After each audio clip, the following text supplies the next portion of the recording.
Good evening to everybody. Dear Mr. Kralev, Your Excellencies, dear students, dear colleagues and friends, ladies and gentlemen, it's my pleasure to welcome you this evening at the Geneva Graduate Institute for this event that we co-organize with the Club Diplomatique de Genève. Raymond Loretan is unable to join us tonight, so he's asked me to actually extend his own warm welcome to all of you. Let me actually take the opportunity to say how much we value that partnership with the Club Diplomatique. This partnership allows us to co-organize a number of highly interesting events through the year, and the added advantage is to create a mix of audiences between diplomats on the one hand and our students, many of whom will become the diplomats of the multilateralism of the future. Concretely, I would like to thank Alizé on the side of the Club Diplomatique and Lena, who are really the linchpin of this cooperation and who are making it happen on a day-to-day basis. I would also like to thank our speaker today, Nicolas Kralev, for taking the time to be with us tonight in a busy schedule in Europe, if I understand correctly, and to share with us some reflections on issues that I'm sure are top of mind for many of us here in this room today. Last but not least, I would like to thank my colleague, Professor Cristiana Parera, for having accepted to moderate the discussion that will follow. Cristiana is professor here in the Political Science and International Relations Department. Our speaker tonight, Nicolas Kralev, is the founding executive director of the Washington International Diplomat Academy, an independent organization that provides practical professional training in diplomacy and international affairs. Mr. Kralev has witnessed the conduct of U.S. diplomacy for more than 2 decades as a Financial Times and Washington Times correspondent. He's been traveling around the world with Secretaries of State Hillary Clinton, Condoleezza Rice, Colin Powell, and Madeleine Albright. He is a prolific author, and I refer you to his website for a complete list of publications. Let me here only mention 3 books: America's Other Army in 2012, Diplomats in the Trenches in 2016, and the most recent one, Diplomatic Tradecraft, just out in 2024. U.S. Diplomacy and the 2024 Elections, a sober title, but indeed reflecting the key questions those days for many of us in this room.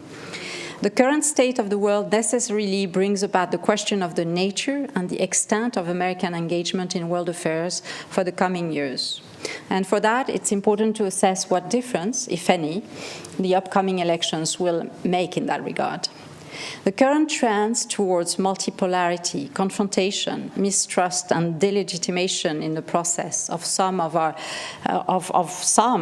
multilateral tools and mechanisms, if not all, are worrying for all of us, to say the least, I would add, and that take particular significance here in Geneva. Will the upcoming elections make those trends even more acute, or instead will they lead to an attempt at countering at least some of those trends? For us in Geneva, obviously, a key question is how will these elections impact the relationship of the US with multilateralism and multilateral institutions? And I'm definitely looking forward to the analysis here of you, Nicolas Kralev, on this issue. Will we enter another deeper era of American isolationism with all that implies for the future of the multilateral system? Or will America re-emerge as the champion of the necessary transformation of multilateral dynamics? Probably the binarity here is too stark, and we'll in all likelihood find ourselves somewhere in the middle. And the question is really more, where will we end up situating ourselves on the continuum? In one of the Institute's latest reports, the title of which is Paying for Multilateralism, Taking Stock on the Financing of International Organization in Geneva, 2020, the authors showcase the palpable sense of operational uncertainty that looms over international Geneva amid the backdrop of the UN system's current funding crisis. And the report underlines that the United States is still the largest contributor, responsible for 26.3% of total contributions today.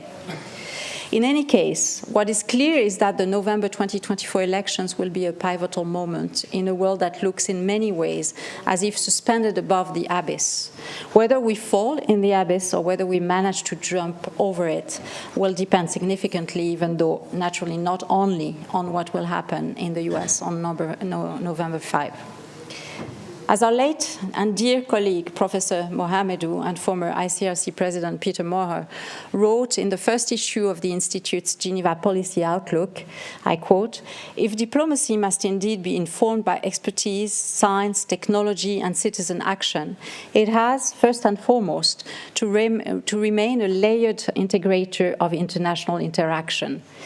Diplomacy is alive and well, but it necessitates adaptation and reinvention.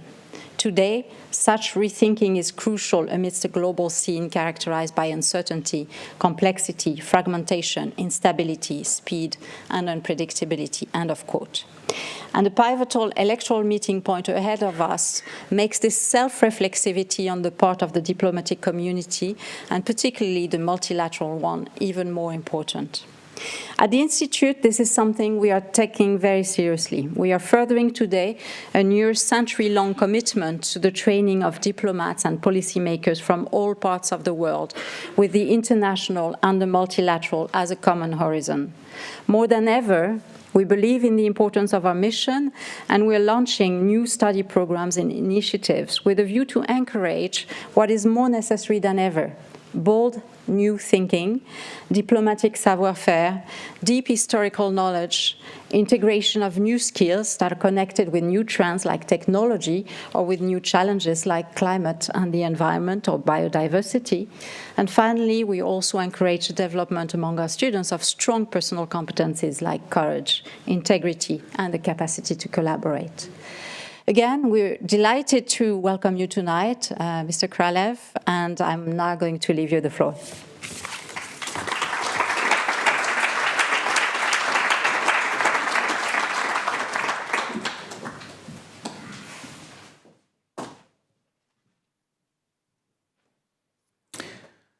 Well, thank you very much to all of you for being here, and to the Institute and the Diplomatic Club for hosting this.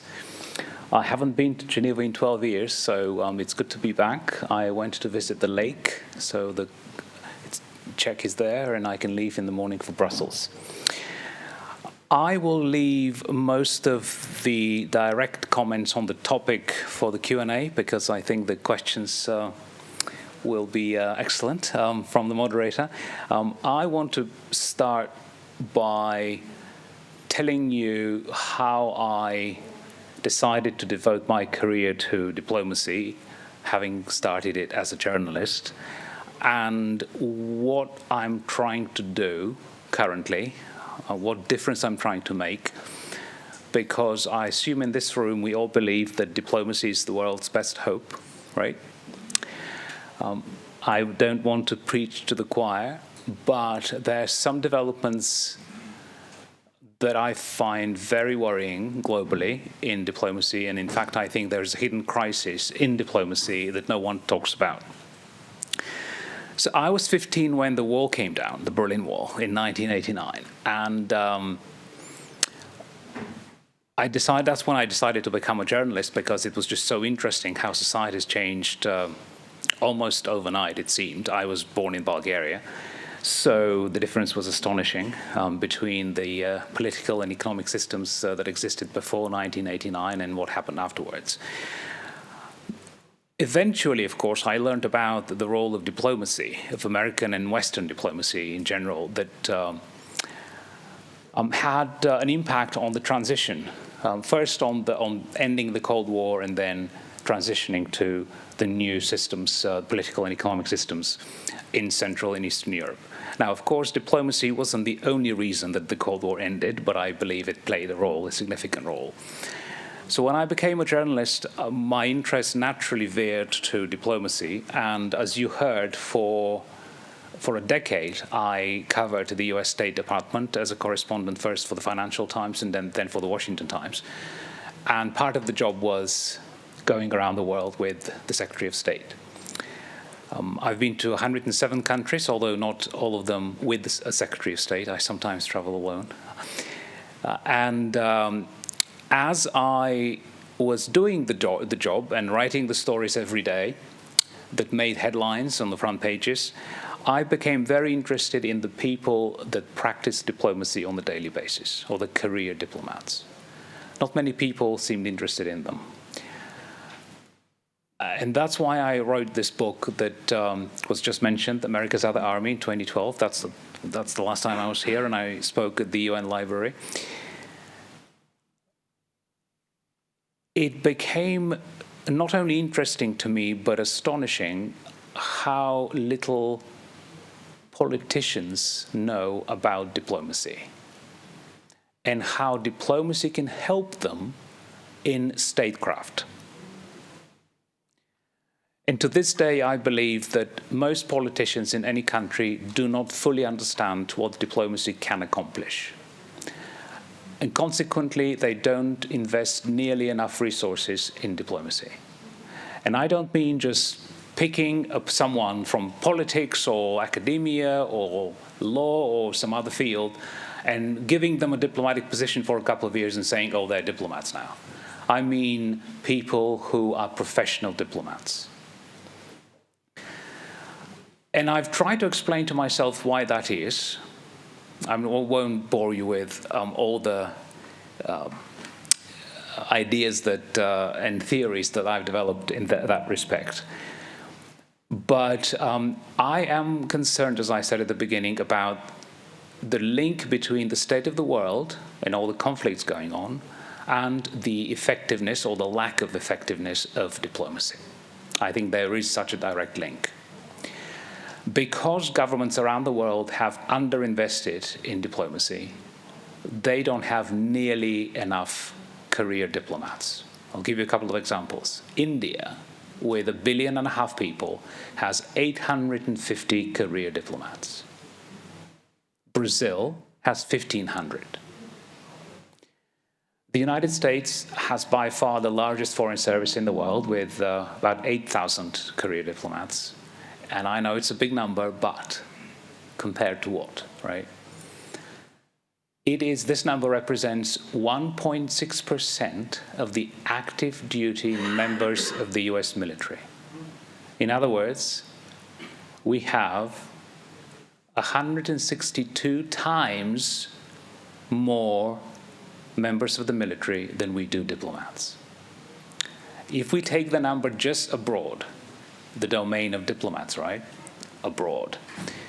We have 6,800 American diplomats serving abroad and 170,000 uniformed military members.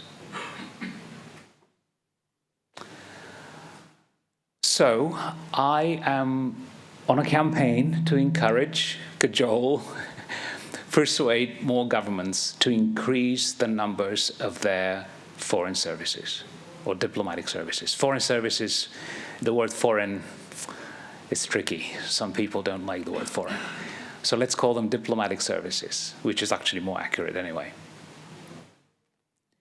The other problem, I think, that makes this a hidden crisis is that not only is the number of professional diplomats so tiny, but they're not given the tools to practice their profession.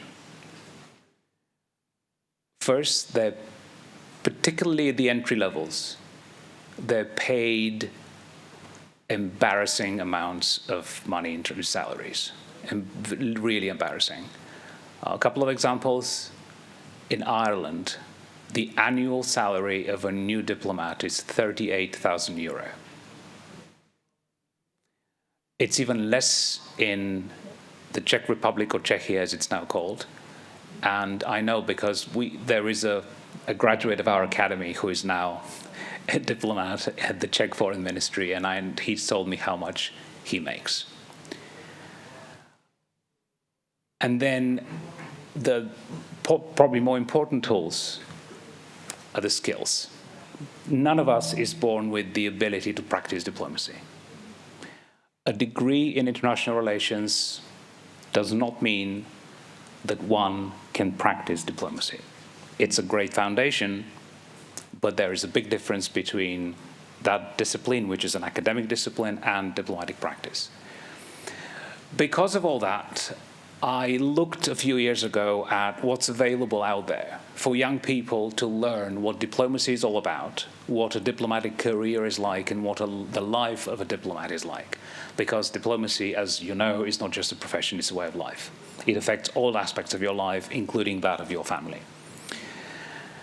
And I was astonished to not find any place outside of a government that gave young people an accurate reflection of what diplomacy is as a career, as a profession. So we ask these young people to commit, not just to a job, but to a career.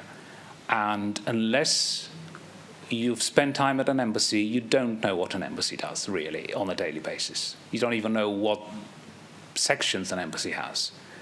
Well, yes, I suppose you can read a few books, including mine, but let's face it, most people haven't and won't. So I wanted to create a place where aspiring diplomats, as well as working diplomats, could come and not only get a taste of what it's like to work in diplomacy, but also be trained as entry-level diplomats, which is what we do. Everything is practical, meaning that all the theory we leave for universities. There are enough of them, and there's some great ones in the United States and in this country and in many other countries. We didn't want to teach things that one can learn elsewhere. And we focused entirely on what we call Tradecraft. And at one point, it became very clear that it would help if we had a textbook. And so we wrote the textbook, and then Cambridge decided to publish it. And that's why the newest book, which the director mentioned, is Diplomatic Tradecraft. And it is essentially what we've been teaching for 7 years in a written form. And before I move to the topic briefly, and then I'd like to leave more time for questions from the moderator, but also from all of you, the United States.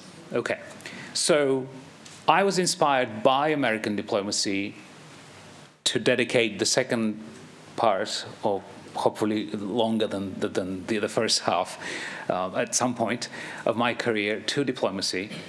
And just traveling with the Secretary of State isn't enough, of course. I had to dig much deeper. And so for the book America's Other Army, I visited 80 American embassies and consulates and spent a lot of time there. I mean, this was several around-the-world trips and interviewing over 600 career diplomats.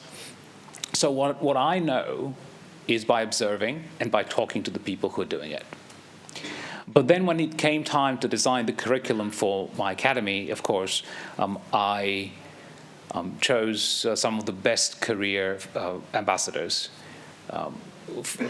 recently retired, because it's difficult to work full-time as an ambassador and teach at an academy. We sat down to design the various courses, and I wanted to use their own experience, because I believe there's nothing better in terms of learning than taking something that happened in real life as either as a problem or as a crisis or just as a tasking from Washington, for example, when the State Department wants an embassy or a consulate to accomplish something or approach a foreign government about a policy or decision, whatever it might be.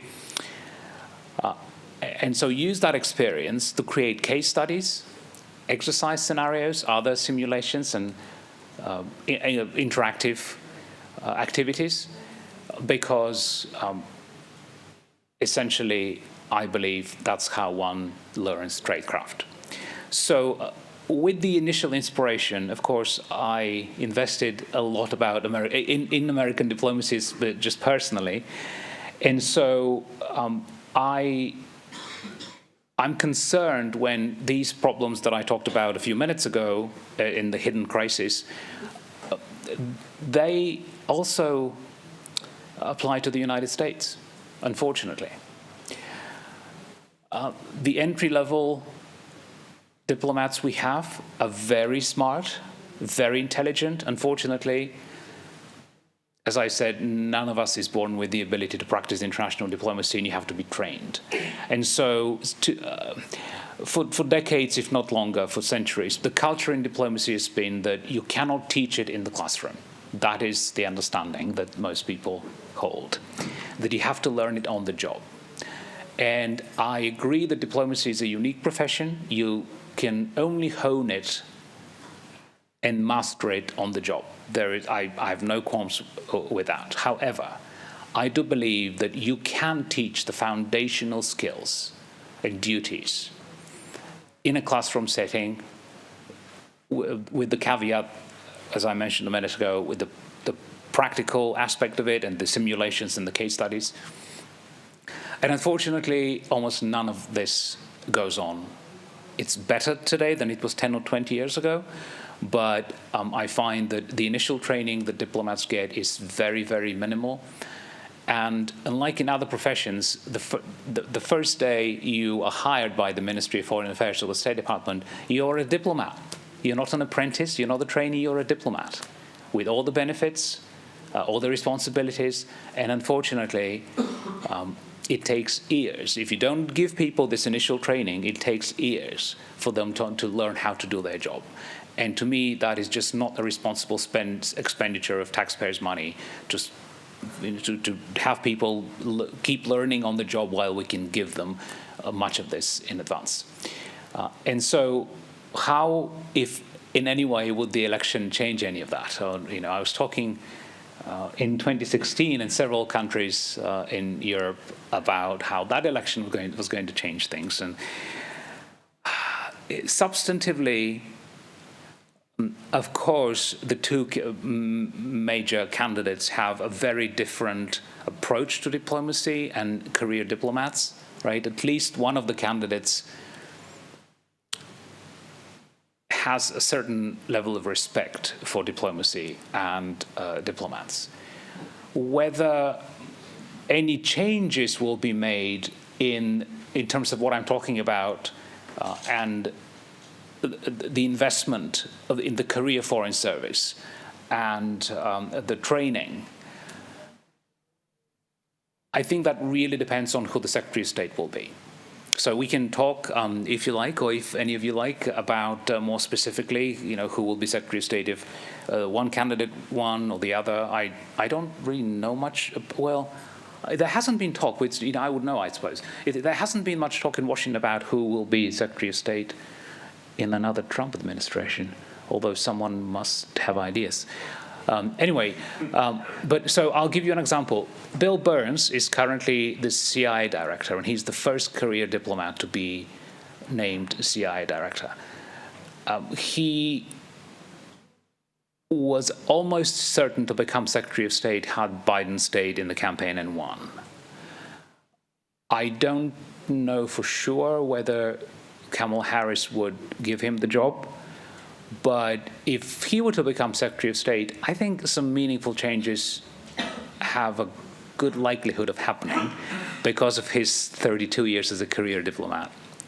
And his agreement with everything I said, actually, because I've told him about it.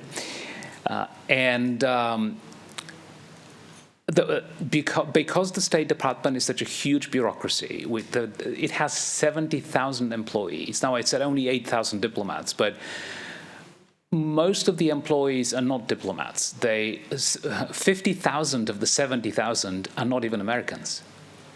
They're foreign staff. They're foreign staff at embassies and consulates abroad.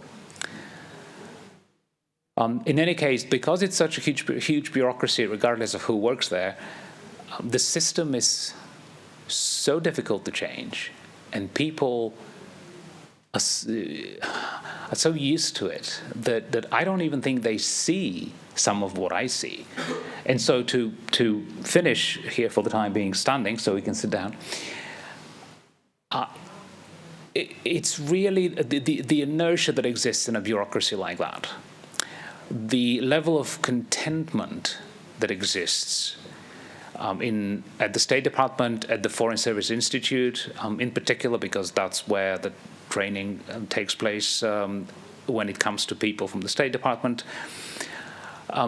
I think, in fact, I believe that what gave me a certain level of advantage was the fact that I was an outsider. Now, I was given an unprecedented access to the system. Colin Powell was, rest in peace, was Secretary of State when I started doing all the research on the Foreign Service. And so he was the one who first gave me the access to all these embassies, and in fact, encouraged them to welcome me and to talk to me on the record for the most part, which is very rare.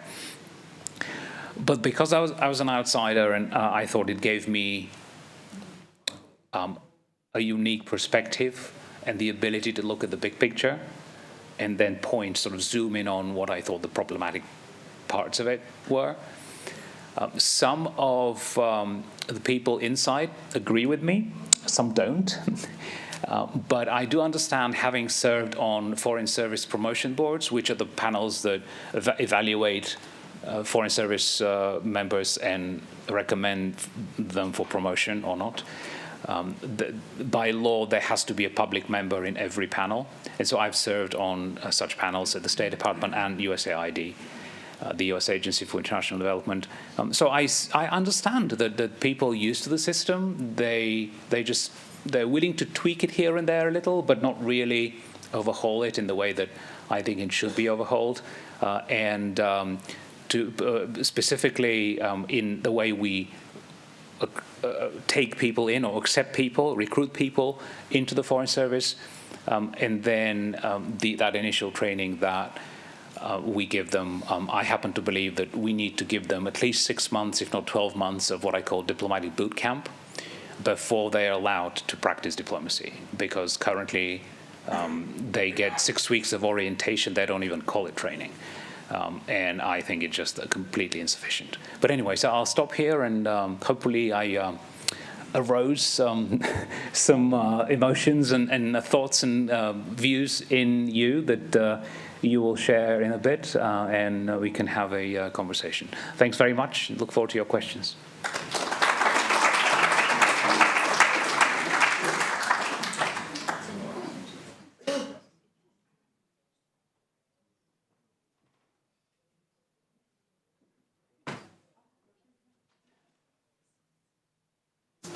Thanks very much for your comments.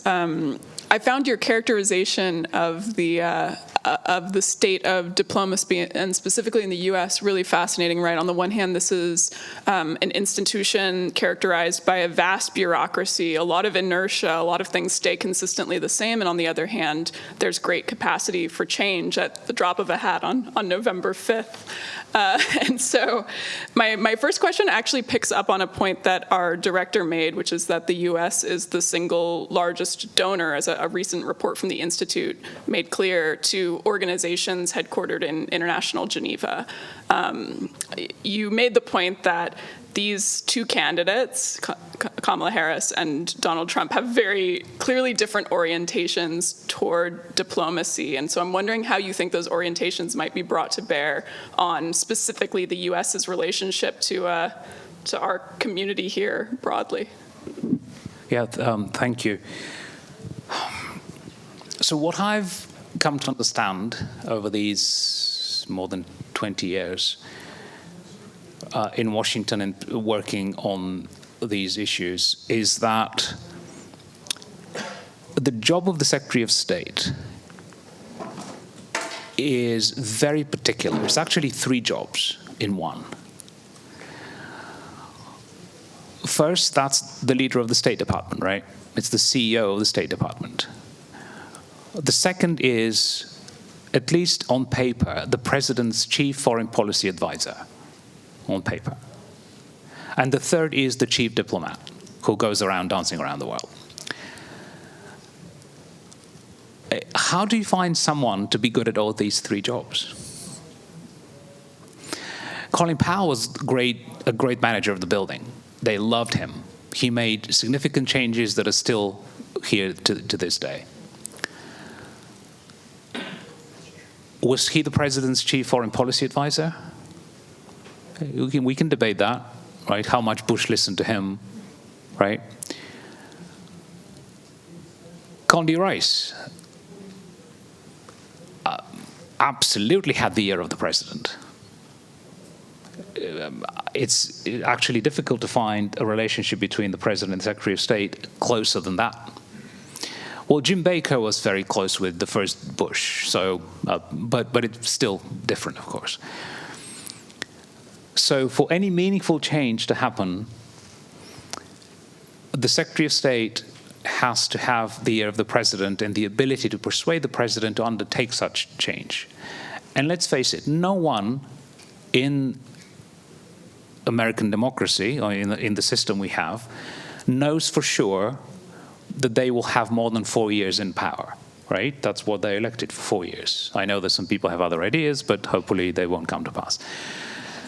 So you become the President or the Secretary of State, you know you have at most 4 years, and the world's a mess. Where do you start, right?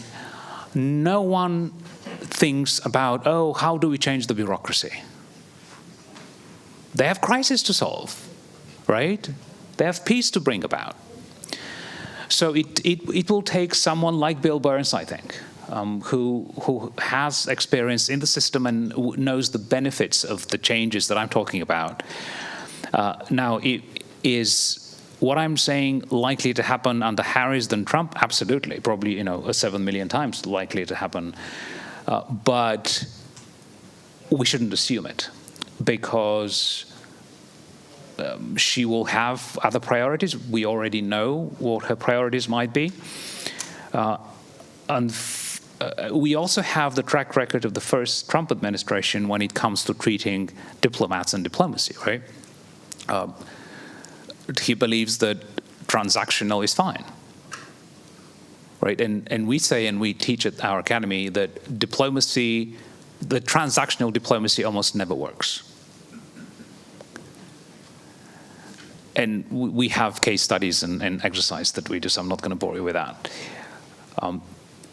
But if we want to get a sense of where the State Department might be put, or in what place it might be put, it's enough to go back and remind ourselves what happened in the first Trump administration, right? With all the insults, not about just deep state, but the various names that he and others in the administration called the people, the State Department in particular, the career diplomats, and all that.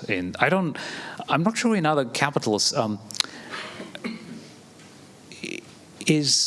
have to ask people in Bern to see if this is the same thing. In Washington, when someone wants to insult someone, they call them, what a bureaucrat, right? So a bureaucrat is an insult. I'm not convinced that's the same in every country. I think it might be an American thing. Yeah, because the thing is that if it weren't for the bureaucrats, you'd be in trouble, right? I mean, how do you run a government without? So anyway. That actually leads perfectly to my second question, which is that, I think much was made, and you can correct me if I'm wrong, apart from the rhetoric under the first Trump administration about, for example, diplomatic staff, et cetera. What I heard repeated over and over again was that there was and this term was always used, hollowing out of the State Department functionally. So this wasn't just rhetoric. This was also, just the sheer number of positions that were left vacant, for example. And I'm wondering if you could speak a little bit more to that, maybe specifically that period, or what a similar episode of that might do in terms of America's capabilities diplomatically? Let me just say that I don't discuss political preferences. I've never said who I vote for. It's just domestic politics is not my thing. It's just I stay away from it. And unfortunately, domestic politics affects foreign policy and diplomacy, and so sometimes you have to talk about it. In this case, it's not the candidate of a particular party that I may be commenting on, or you may be hearing things that sound negative to you.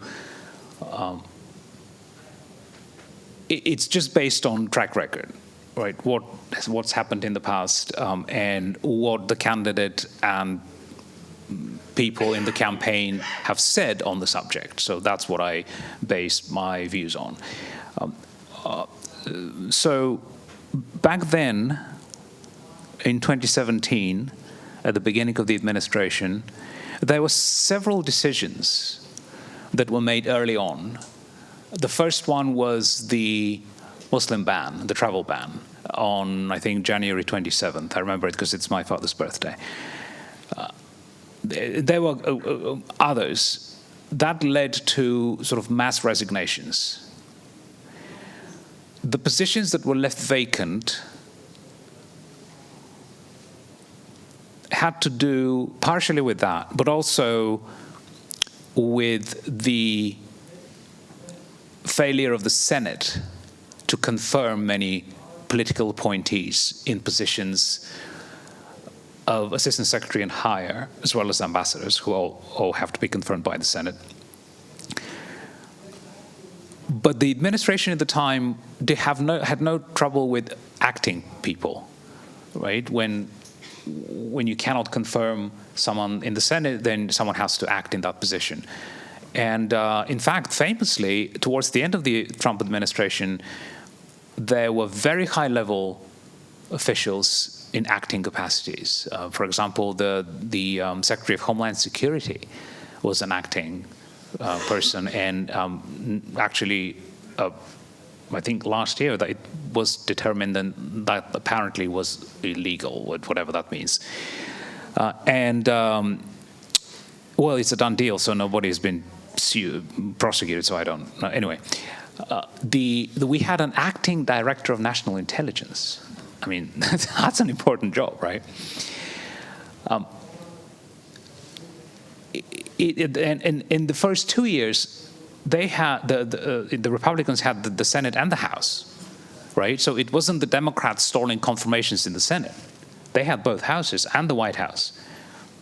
So we can go back but I don't think it's worth much doing that because it's been so long. Something else happened that's very interesting. We had quite a few mid-level people who left or resigned in protest. Many of them went to work in the public sector, and I know quite a few of them. And then when Biden won, some of them came back as political appointees. And many of the career people were unhappy because suddenly you had mid-level people coming back in senior positions. Mid-level career people, right? The political appointee can be put in any job. We had ambassadors who left the State Department as a mid-level career person, came back as ambassadors. It would have taken them another 15 years to get to that point, right, if they stayed in the system.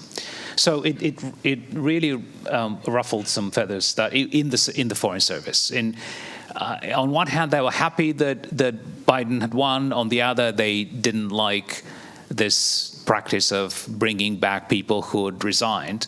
And by the way, some would say they resigned when the times were tough, but we stayed in, right? The people who didn't resign, right? Who stuck it out. So these people resigned, they took the easy way out, and now they're coming back as ambassadors? What? So you can never please everyone, right? I mean, it's there are side effects of every action. Was it the third law of, what was it, Newton, whatever, right? Every action has a what was it, equal and opposite? Yes, exactly. Yes, so that happens all the time. Great. I think the final question I'll ask before we turn it over to the audience is, obviously there's many diplomatic challenges that the U.S. faces that we could discuss today specifically, but I'll ask about one that I think is on top of many people's minds, and also something that's close to what I research, which is this conflict ongoing in the Middle East. And this is a series of interrelated conflicts in which the U.S.'s role and efforts have been understood by some to have actively exacerbated this conflict. There's also been considerable, of course, diplomatic efforts on the U.S. side to de-escalate the conflict in the region. And so I'm wondering how you think diplomacy vis-a-vis this conflict might play out under either of these new administrations. This is a good example of the importance of training. So at my academy, we don't do policy. We use policy as case studies and exercises, but we don't deal with policy because the policy is decided by the political leaders, not by career diplomats. So the career diplomats, if they're in the right position, they can drive policy and inform policy, of course, right? But we don't want to get into, in training, where we don't want to get into shouting matches over, for example, Middle East or any other conflict, because there certainly will be different opinions. But here's the thing. One of the most difficult aspects of diplomacy is carrying out and publicly defending a policy you disagree with. None of us is born with the ability to do that, right? And I'm going to bet that at least 2/3 of us in this room would not want to be in a position, and in fact would do everything not to be in a position to do that, to defend publicly and to carry out a policy we believe is wrong, right? But it's the job. That's the job. If you don't like it, don't be in it, right? Don't be in the profession. Yeah, you can learn it on the job, but it helps to have that advanced training. Okay, so this is also a good example of why diplomacy should be done by professionals. Because what's the alternative? What's the opposite of that? Done by amateurs, right? So by definition, diplomacy or foreign policy done by amateurs is an amateur or an amateurish foreign policy, right?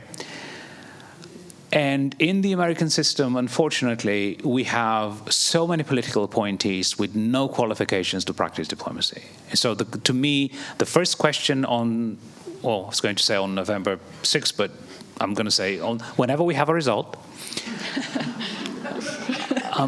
to me, the first question is, would the president be willing, the president-elect, be willing to, if not do what I'm proposing with overhauling the whole system, at least change this ridiculous 30% of American ambassadors that are political appointees, right? Not only, I've nothing against political appointees. I think we need them. We need fresh blood, outside views and all that, but at least have some qualifications.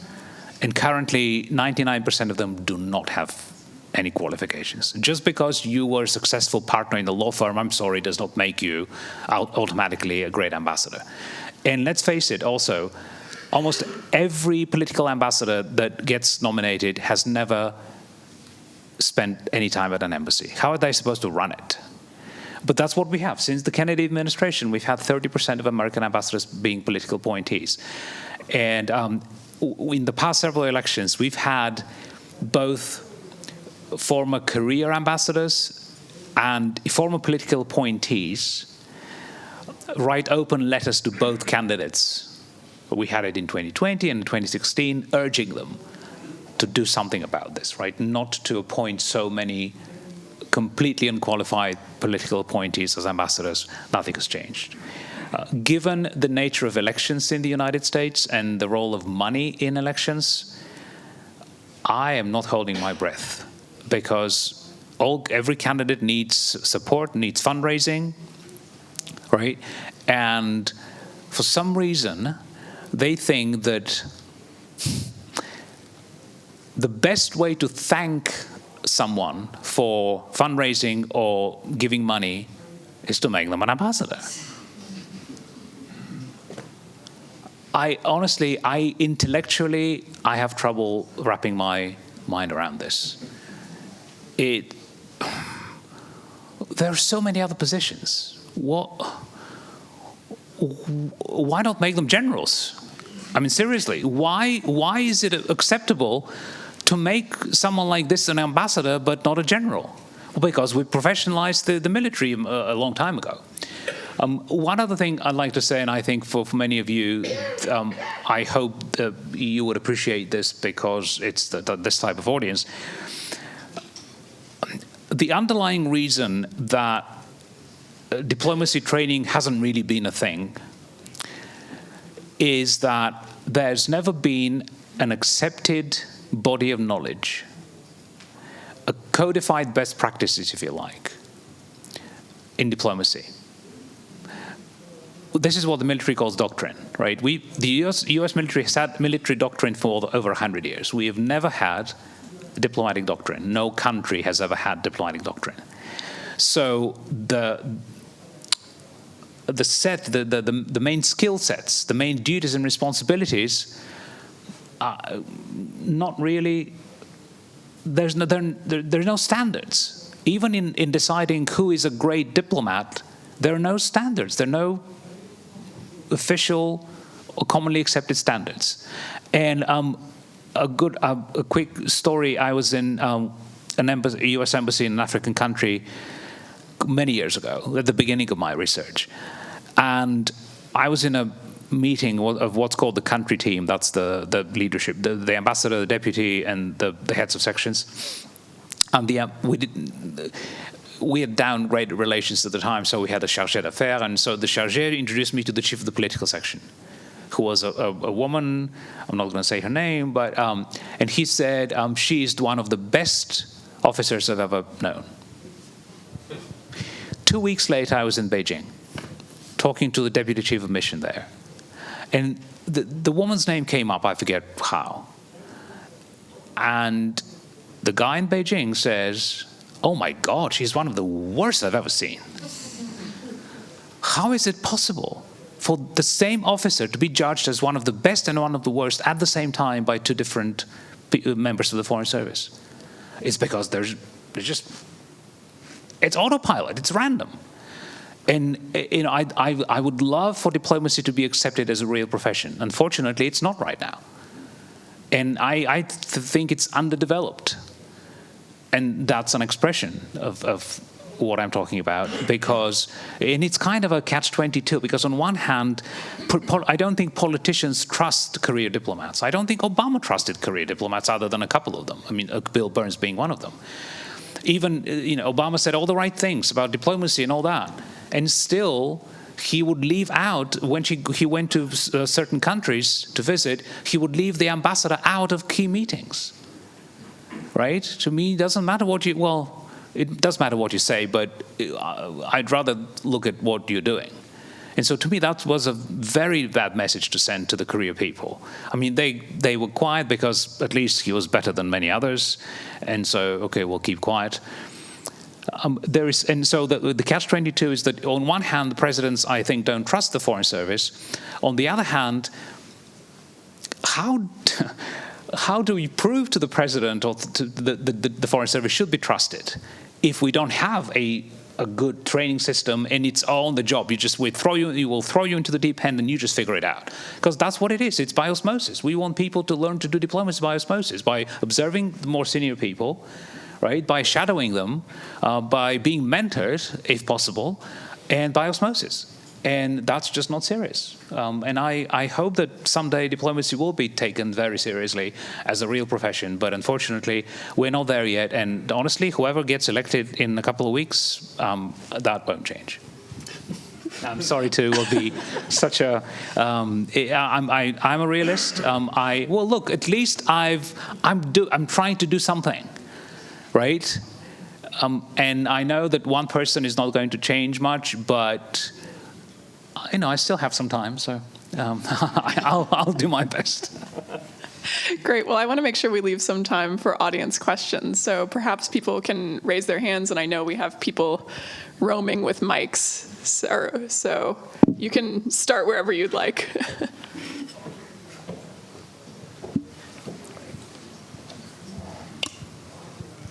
very much for noticing. Is it on?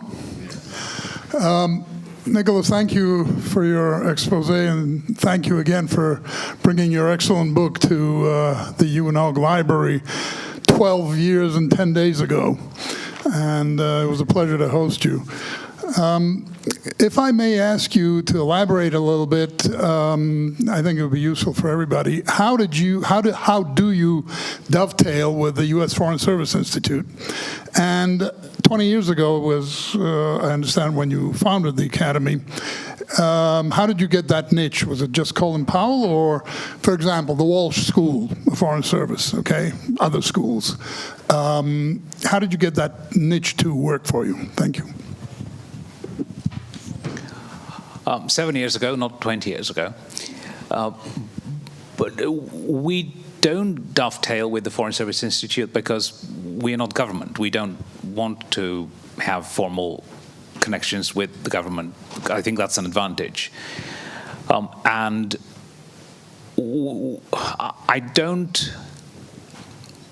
I can't rule out any future very particular collaboration on projects or certain courses, but at this point, there's nothing. And in terms of Georgetown or academia in general,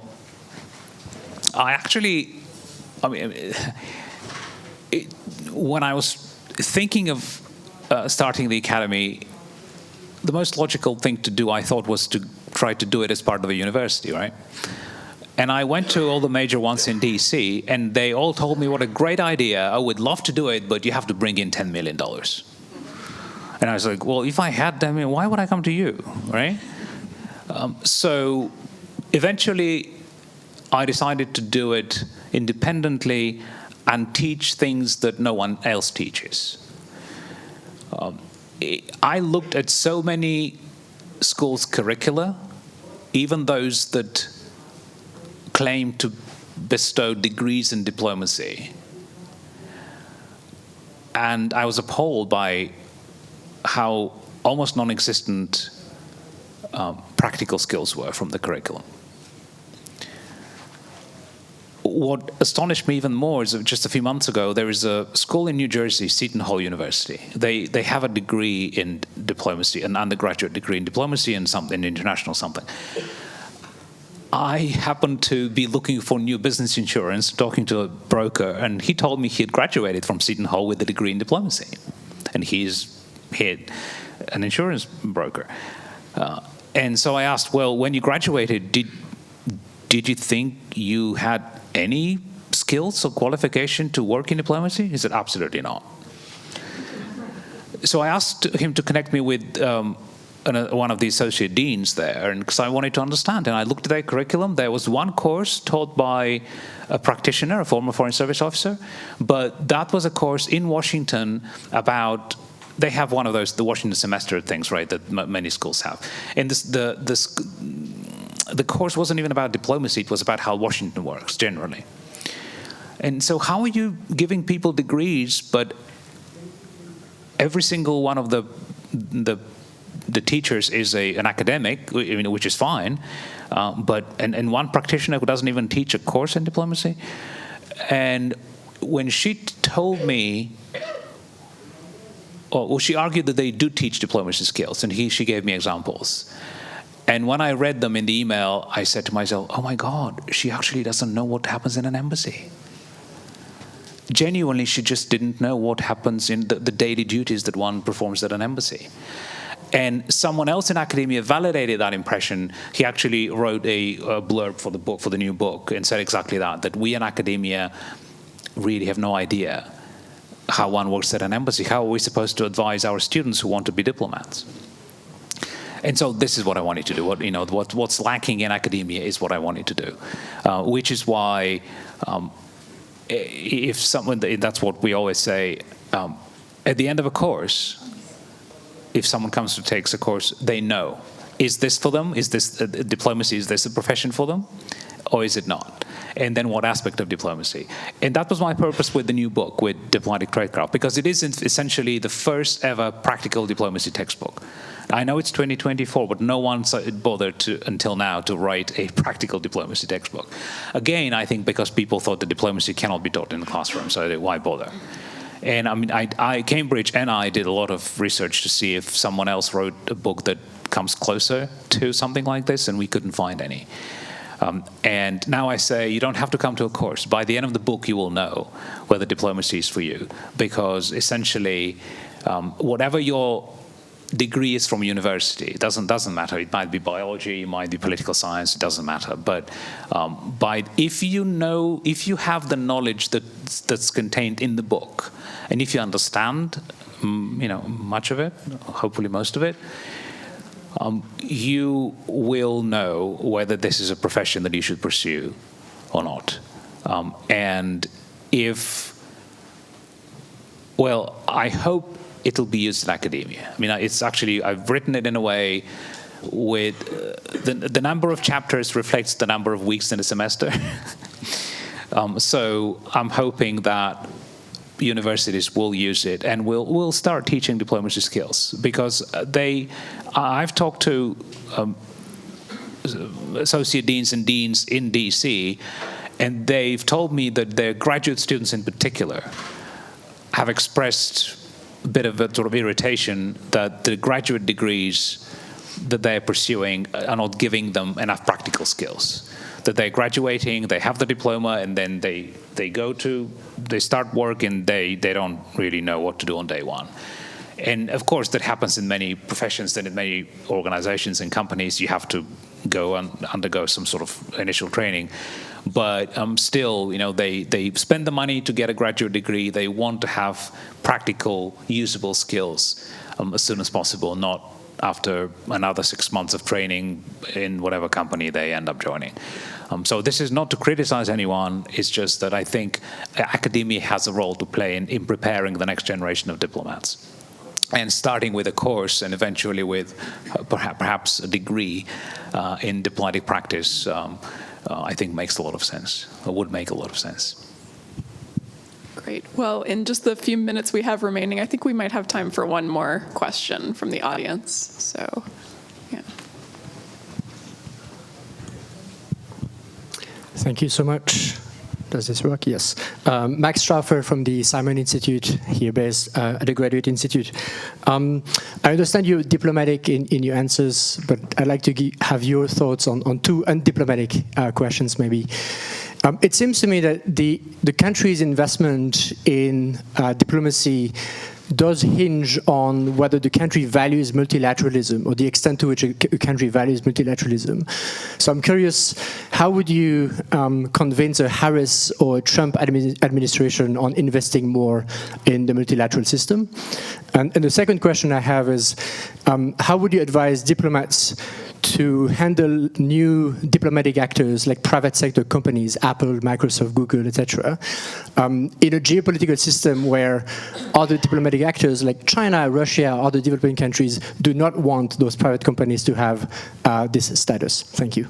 Well, just very quickly on the second one, that most people don't realize that how useful diplomacy skills would be in the private sector, particularly in the kind of companies you're talking about, with offices around the world who work with governments, and almost none of these people is trained in anything related to diplomacy. I mean, 99% have no idea.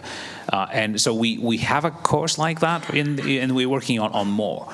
But there is no doubt that as a representative of a company like Google or Meta or some pharmaceuticals with 50 offices around the world absolutely would benefit from having people who have the skills. And it's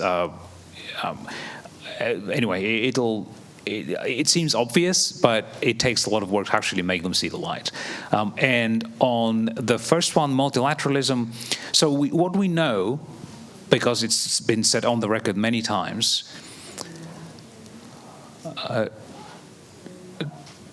Trump and the people around him don't believe in multilateralism. That's not. I'm not judging, or I'm just. I think it's a statement of fact. The Democrats say that they do believe in multilateralism, if they are in power, of course they are dependent on the Congress, because the Congress holds the purse strings, and unless you have the money appropriated, you can do nothing with it, including, by the way, paying UN dues, right?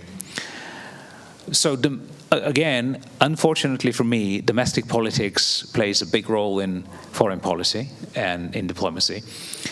And even under democratic administrations in the past, there have been limitations on how much the United States can do multilaterally because of Congress or because another election is coming, whether it's a midterm one or a presidential one. And so people have to keep in mind domestic political considerations. But I also think people and audiences and governments in other countries should understand what the United States can do under any president when it comes to multilateralism, right? There are limitations to that too. And it's, I always start when in any kind of analysis of the national interest, right? What is the national interest? To me, it's security and prosperity. Any country, whether it's a democracy or autocracy, whatever it is, for me, the main pillars of the national interest are security and prosperity.